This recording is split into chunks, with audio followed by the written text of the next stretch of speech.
Welcome to the SwimSwam podcast. I'm your host, Coleman Hodges. And joining me today, we've got a very special guest, 13-time NCAA All-American, 4-time ACC champion, I believe 8-time Colorado high school state champion, Kylee Alons. Kylee, how's it going? I'm good. How are you? I'm doing well.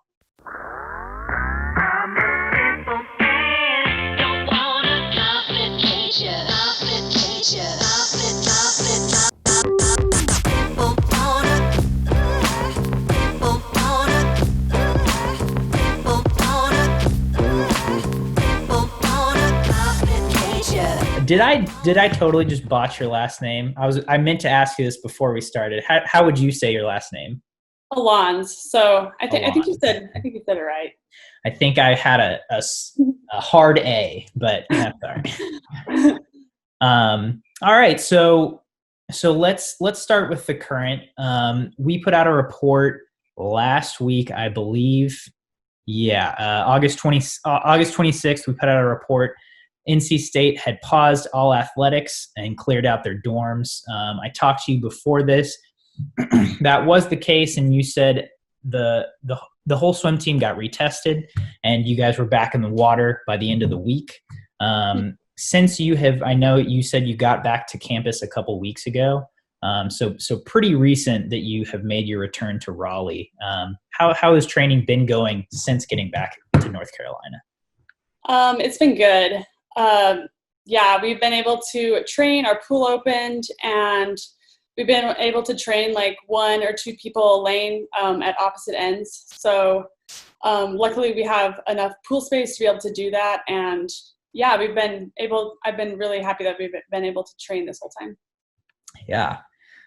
Let's take it back a little bit. I guess since NC's got canceled in March, did you go home to Colorado pretty immediately after that? And have you been there pretty much since until the last couple of weeks?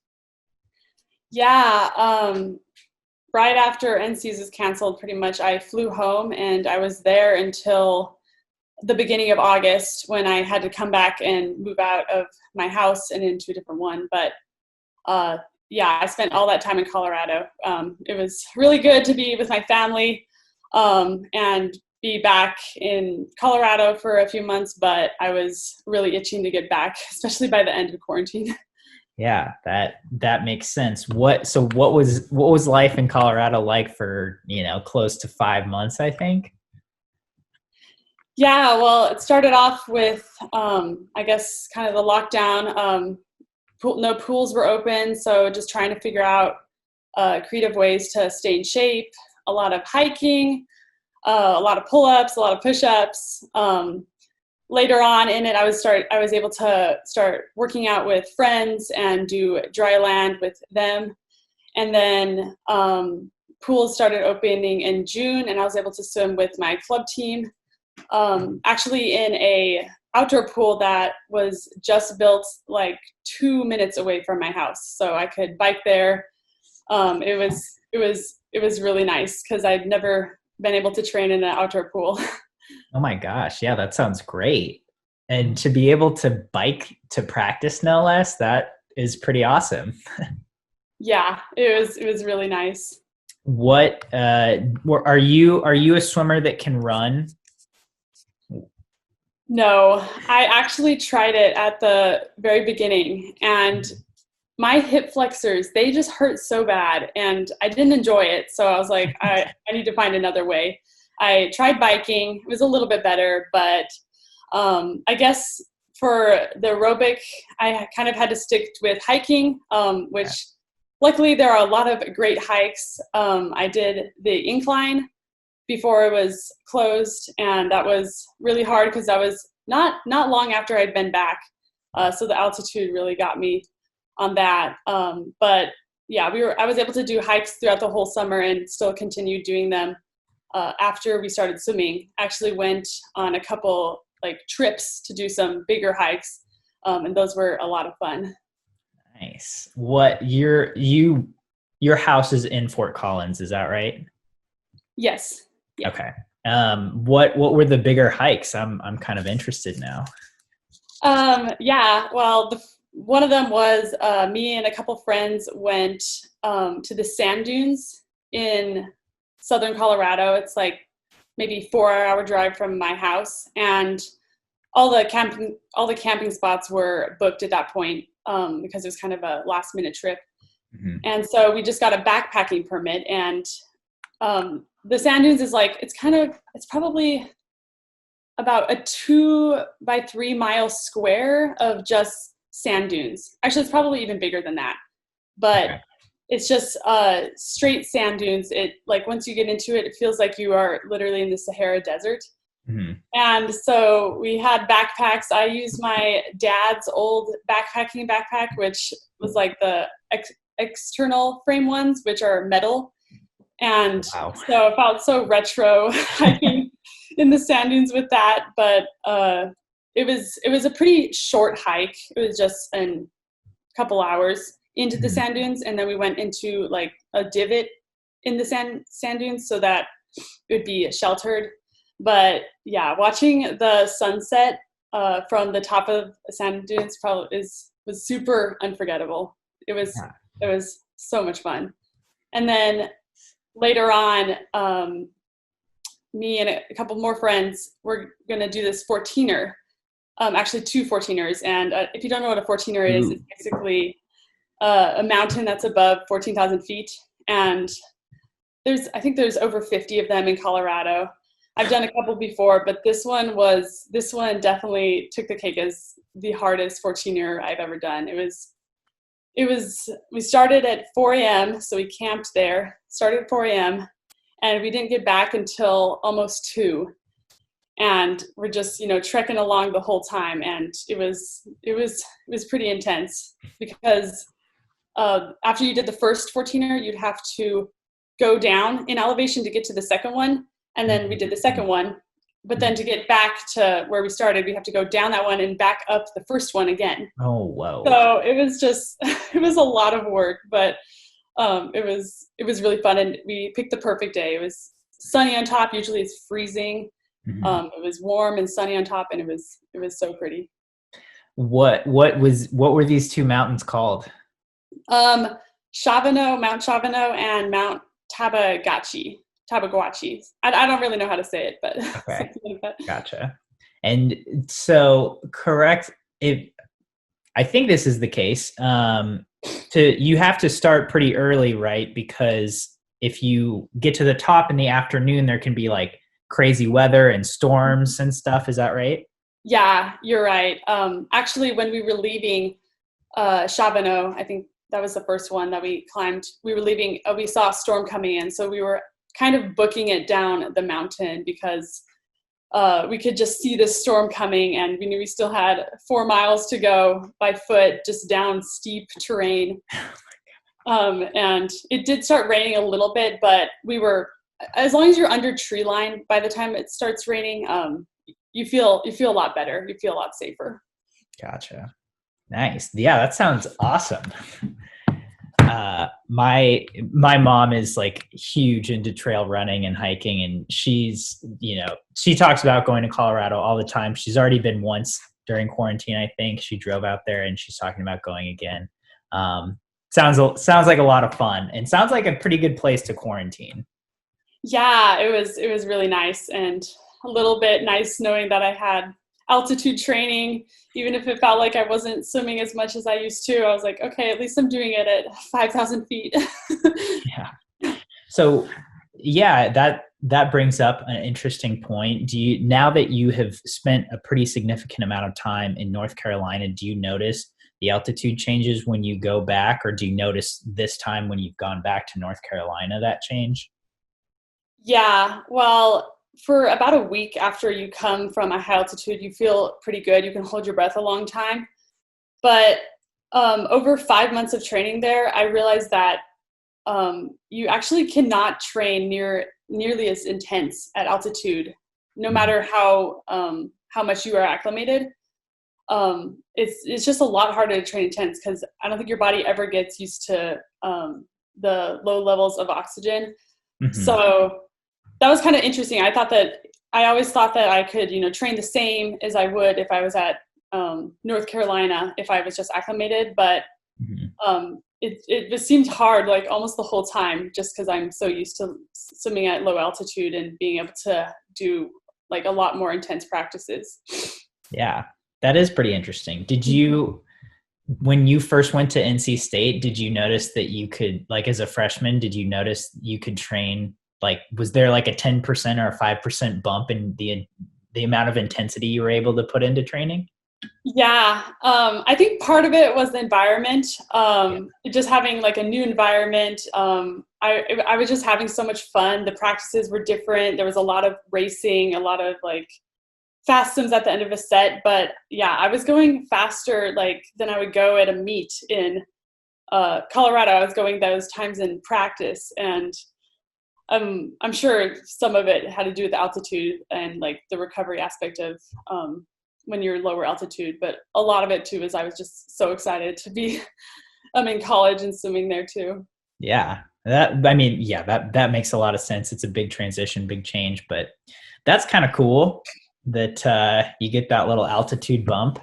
But interesting. So let's talk about NC State.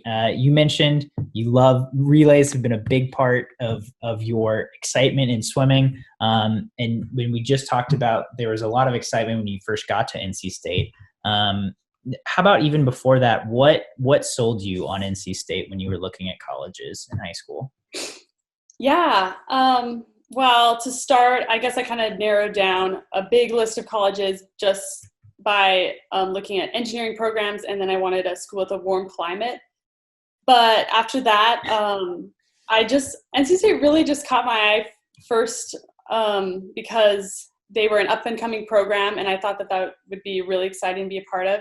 And they also had really good relays, just top notch relays, and I was like, oh, that would be so much fun, like to just even see those relays and be part of that team. So I think NC State was probably one of the first schools to reach out to me after a meet. Maybe I think it was 2016 Junior Nationals, a long course meet. They reached out to me right after that because that was when the recruiting period started, and yeah, so I was really excited when they reached out to me. And then I took an unofficial a few months later, and I just loved it. Like I was able to watch practice, and I just saw like the environment. The coaches are super passionate. They love to have a good time during practice. They want you to be having a lot of fun. So I was like, okay, this is a place that I could swim 4 years, and I could, enjoy swimming to its fullest. Work hard. Hopefully swim fast, but really just enjoy swimming and enjoy the people that I'm going to be around. And it was a pretty easy decision. I think all my friends knew that I was committing there like well before I did, because it just seemed like it would fit so well. Yeah. Passionate is a great word in my mind to describe Braden Holloway. Yeah. A lot of passion. Seeing him lead his underwater group is passionate. Yeah, he's just kind of seems like a madman, but you can tell he's so invested in what everyone is doing, and it's pretty cool to be on deck for that. Yeah, it's a lot of fun, and he's super passionate, super intense, but he's also just a really big goofball. Like he'll just be like there just dancing and just not a care in the world. And I just love having that environment every day. Just kind of, you can be relaxed and low key and still be working really hard and, hurting a lot at the same time. Yeah. Definitely. Yeah. I agreed. It's, again, from my like 2 times I've been to NC State, it seems like he toes that line very well. It seems like he really creates an environment to where everyone else can flourish in that way. So you get to NC State, and like you said, there's a lot of fast swims at the end of practices, and a lot of new stimulation for you. What do you remember about those first few months? Particularly, was there a set that really stood out to you, or a practice, an after Saturday breakfast? I don't know. Was there something that stood out to you in those first few months, or what do you remember? Yeah. Oh gosh, there was a lot going on. Yeah, the practices were really fun. It was Brandon kept the training pretty similar to what I was doing in high school. I think he already knew that I really liked variety in my training, so he kind of put me in every single event sort of training, like anything like 50. There's some 500 practices. There's a lot of two back practices in there. And I think I just remember just enjoying like the variety and swimming with different groups. And we didn't really know what events I was swimming at that point, so I kind of liked just figuring it out, seeing what, just kind of taking every day, one day at a time, and just enjoying it. Yeah, just getting to know the team. The home meets were so much fun. I just remember my first home meet. Actually, I think it might have been in January, so that might be a little bit into my first year. But Yeah. it was so intense. It was so much fun. We always like try to create a really competitive, just like intense environment. But it was just so much fun. Yeah. So you mentioned variety, and that's a topic I'd certainly like to touch on, because ACCs. So in high school at the Colorado State meet, you were a champion in the 50 free, 100 free, and then on relays. At ACCs your freshman year, you placed in the 50 free, the 100 fly, the 200 fly, and then at NCAA's you swam the 50 free, 100 fly, 200 back. I mean, it seems like you have a lot of range. Have you always liked doing a lot of different events? Yeah, I've definitely always liked doing that. And I guess going back to club, we were an IM team, so we trained a majority IM in stroke, and also a little bit of freestyle too in there. So I remember my senior meet, my last short course meet of high school. Mm-hmm. I decided to do 6 events, and then I wanted my sprints, my 1500 free. I was just like, okay, I'll just do those on a relay, just to see how many events I could do. Because I really do enjoy pretty much every event out there. Like I think the 200 fly is probably one of my favorite events, even though I'm not really a 200 flyer, but I really do enjoy it. But yeah, so yeah, I've always just liked training all events. I like having backup events just in case like the team needs me in a different race. Like I can just train that a little bit more and do it. I really like that aspect of swimming. Yeah.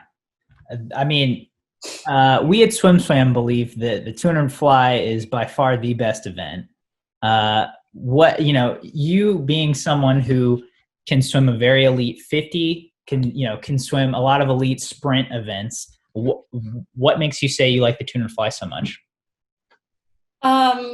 It's just like you just get into a rhythm, and I honestly just like it for the first 100. I feel like I just like feeling smooth, and I can go really fast, but then the last 100, I'm just trying to keep my head above water and finish the race. But people who actually are really good at splitting it, it's such a cool race to watch, because they just get into a rhythm and they just hold it, and that they're in a ton of pain, but you can't really tell. Have you ever had a 200 fly where you thought you knew you were in a ton of pain, but you were like, no, they can't tell? I think everybody's always been able to tell about my last 25, but there was a 200 fly at a tri-meet we had with Arizona and Texas freshman year. Mm-hmm. And I was put in the 200 fly because I had a couple of good ones in a couple other dual meets that year. And Braden had me suit up.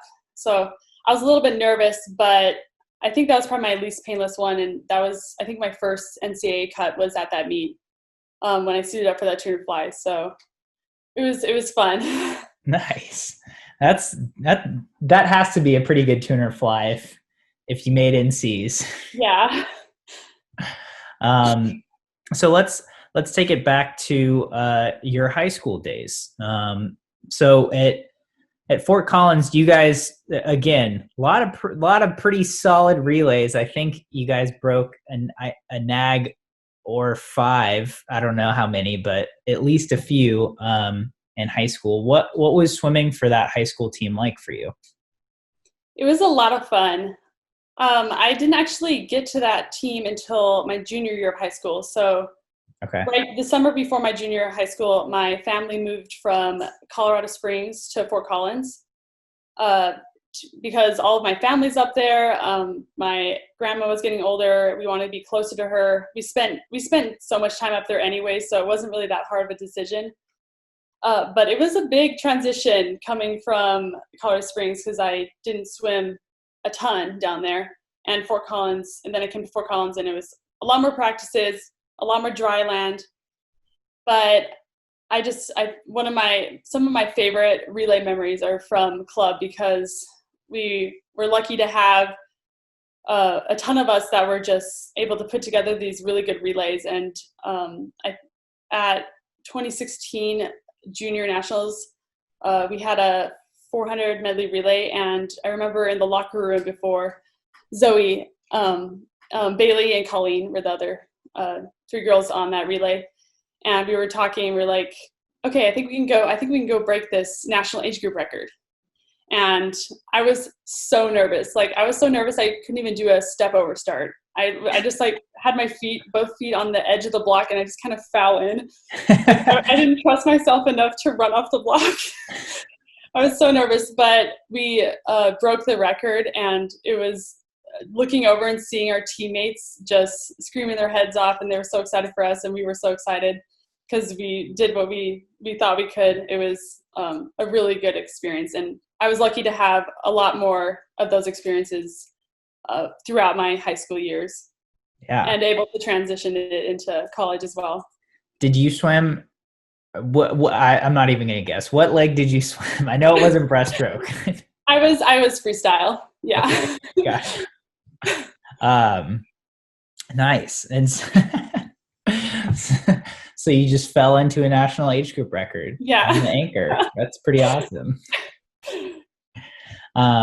I mean, it's that. So that's super interesting. I just talked to Amy Bilquist last week, who swam for another very prominent high school team, Carmel Swim Club in Carmel, Indiana. She didn't move there until her junior year as well, and then she went on to swim for Cal and had a lot of success there. Now as a pro swimmer, but that's super interesting. You said that you weren't practicing a whole lot in Colorado Springs. What was your swimming schedule like before you came to Fort Collins? Yeah. Well, I guess I've swum my whole life. Pretty much since I was 8, I was on teams, but I took a year off when I was 13, and I just wasn't really into the sport. Didn't really enjoy it that much, but I decided to come back when I was 14, and I joined a club team in a gym in Lifetime Fitness. And I think we swam probably 4 days a week, hour and a half. Yeah. But yeah, I really had no concept of what people my age were training at that point. But that was when I really started enjoying swimming. I was like, okay, I'm gonna pursue this. I really do enjoy this, even though I was very much unaware as to how much work you have to put in to be really good. But then I kind of joined a lot of different teams. I joined a different team about a year later and stayed there until we moved. And that was a little bit more. That was 6 days a week, an hour and a half. But there wasn't a ton of pool space. Sometimes we'd be swimming 8 to 9 p.m. at night. Didn't really have a ton of dry land or anything. So I was actually very grateful when we decided to move to Fort Collins because Fort Collins Air Swim team had their own pool. They were able to train a lot. It was a great program.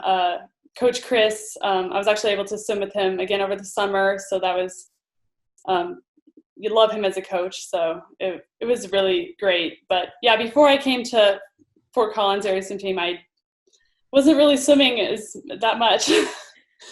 Yeah. Was that a hard adjustment for you to make? I mean, I know you said you were excited about it, but from going to 6 days a week, hour and a half to, I'm guessing, a little more intense and regimented of a schedule? Yeah, it was hard. I was really sore for a couple weeks.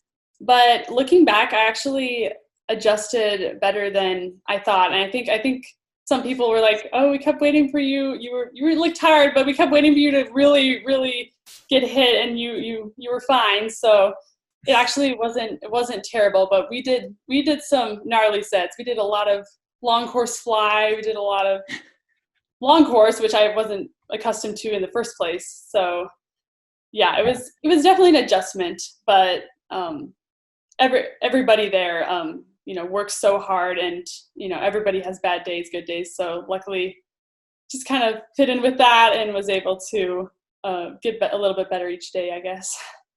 Had you swam long course before that? Yeah, but only in the summers, and Gotcha. it was whenever we could get pool space at either the Olympic Training Center or U.S. Air Force Academy, which Gotcha. wasn't super often. That makes sense. So do you remember, was there a gnarly set that stood out to you when you were in your days at Fast? There was one every week, but I think one that was just like, I looked at it and I was like, oh gosh, why did I come to practice today? It was 30-50s fly long course on a minute, and it was at that time our pool was getting renovated, so we were swimming at a pool in Greeley, which was outdoors. It was really hot. It was like 3 feet deep on one end, and I still don't know how I got through that without crying. It was so long, so much fly. That's a lot. Did everyone do the 30-50s fly? Yeah, the whole group did. Wow. Yeah, that's intense. And I guess emotionally, socially, what was that adjustment like of moving to a whole different town, even though you were kind of familiar with that area as a junior in high school? Yeah, it was an adjustment. I mean, it's always hard changing, especially that late in the middle of high school, and moving where I can't really go down to the springs and see my friends that often. Mm-hmm. But luckily I was able to get friends on the swim team.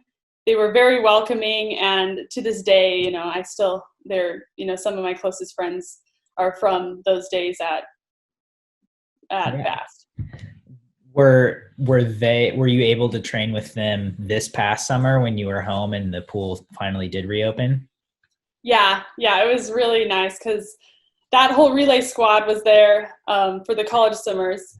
So that was really great to be able to swim with them. And then the rest of the team, I guess maybe my senior year, a good amount of the team is still in high school. So I was able to train with them too. And so it was just like old times. It was fun.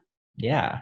Do you notice a difference between, especially that relay crew that you mentioned? Do you notice a difference now that, you got 2 years of college?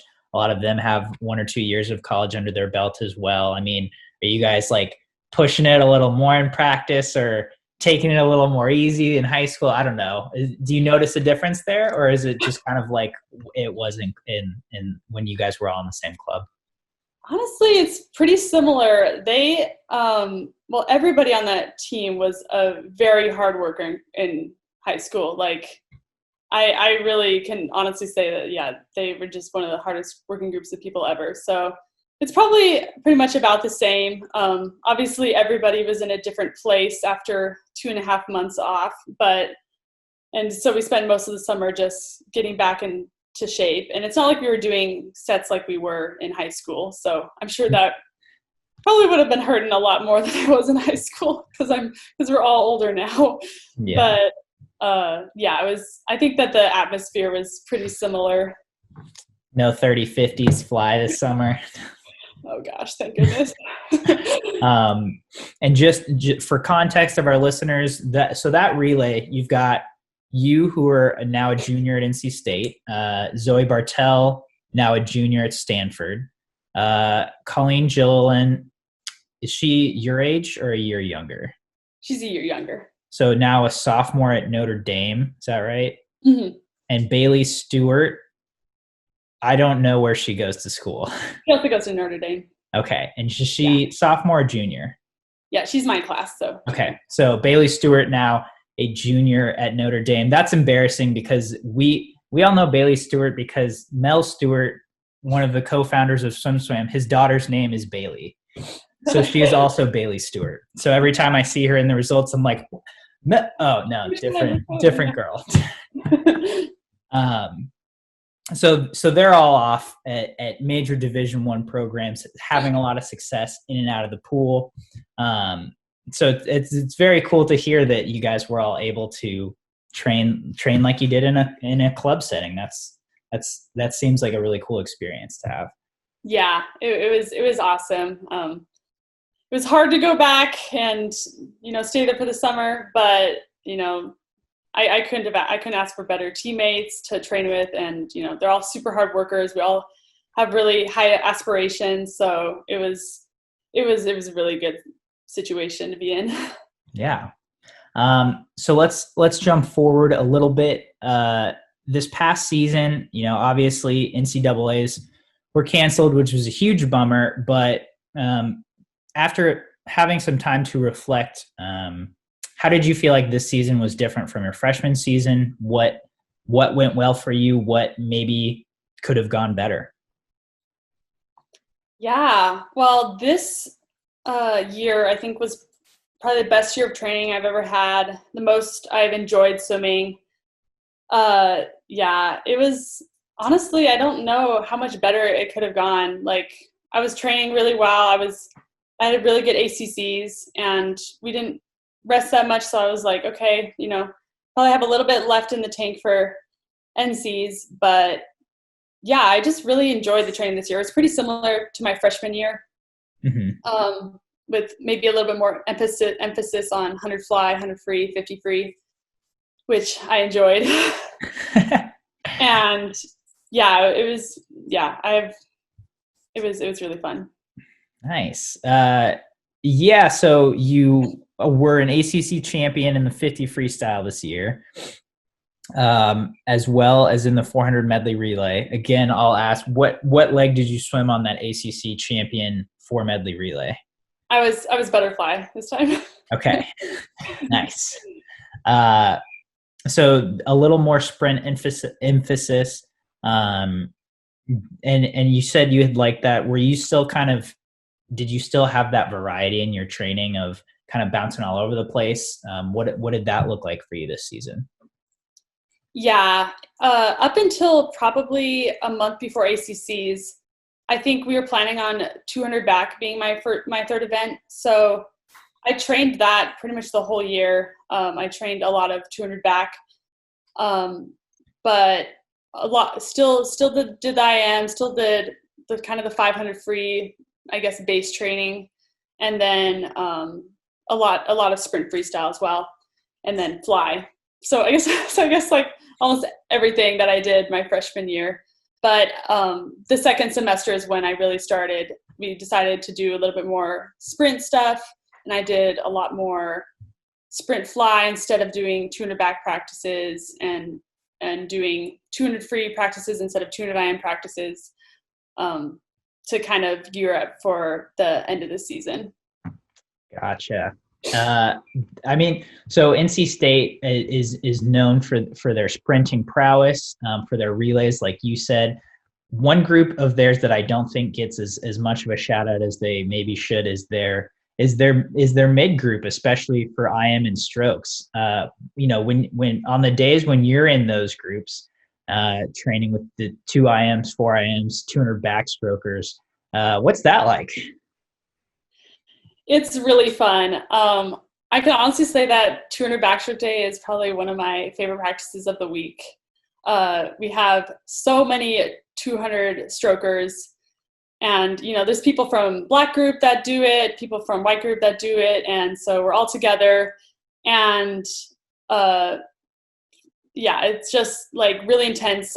This year, it was my freshman year, is me and Emma Muzzy. really went at it on those sets, and we just would go so hard, and it was a blast. And then this year we had a lot of tuner backstrokers this year, and probably between 8 to 10 of us girls would be going at it. Four across, 2 heats of that, and just trying to hype each other up for the next 50 repeat. And that's probably one of my favorite practices. And then 200 IM is with Dino, so a little bit harder for us mid groupers to adjust to the intensity of those practices. But again, it's just so much fun because you see new people, you see people from white group, and everybody, it's challenging for everybody. They're very hard sets, but I love training under Dino, and Pauline also runs that practice too. So having those two running that practice is pretty fun. Paulina is just like so nice. She's great. I've loved my interactions with her. We talk like coffee anytime, or food anytime we're at like a different place. And Mark Bernardino, you hear all these like legends about how he does all these like hardcore sets, so you expect him to be like a pretty intense guy. And then like you actually meet him, he's like, "Oh, hey, how are you?" Like super soft spoken, very welcoming. And you're like, "Oh." And then you see him coach, and he's like, yeah, and it's like, okay, now I see it. Yes. Oh my gosh. Yes. They're amazing. I love them. The NC State staff, I'm a big fan of. It sounds like it'd be cool to be in those groups. So to wrap up this conversation, moving forward, what are you kind of expecting in the next couple months? Do you have any short-term goals or things you're kind of working towards just, this fall? Yeah. Well, I guess with all the uncertainty, I'm just trying to take it day by day and just enjoy whatever we can get that day, and just whatever practice I'm doing that day, just take advantage of it, have fun, stay positive. No one knows what's happening, so we're all in the same boat. So might as well just be positive, just move forward the best you can, and have fun.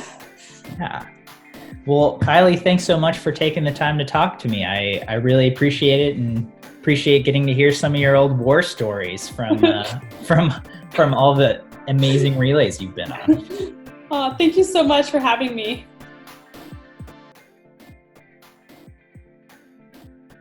You've been listening to the SwimSwam podcast. Stay tuned for new episodes every week. You can take SwimSwam podcast on the go by subscribing on your favorite podcast platform. Look for links in the description below, and be sure to subscribe to our YouTube channel for more videos as well.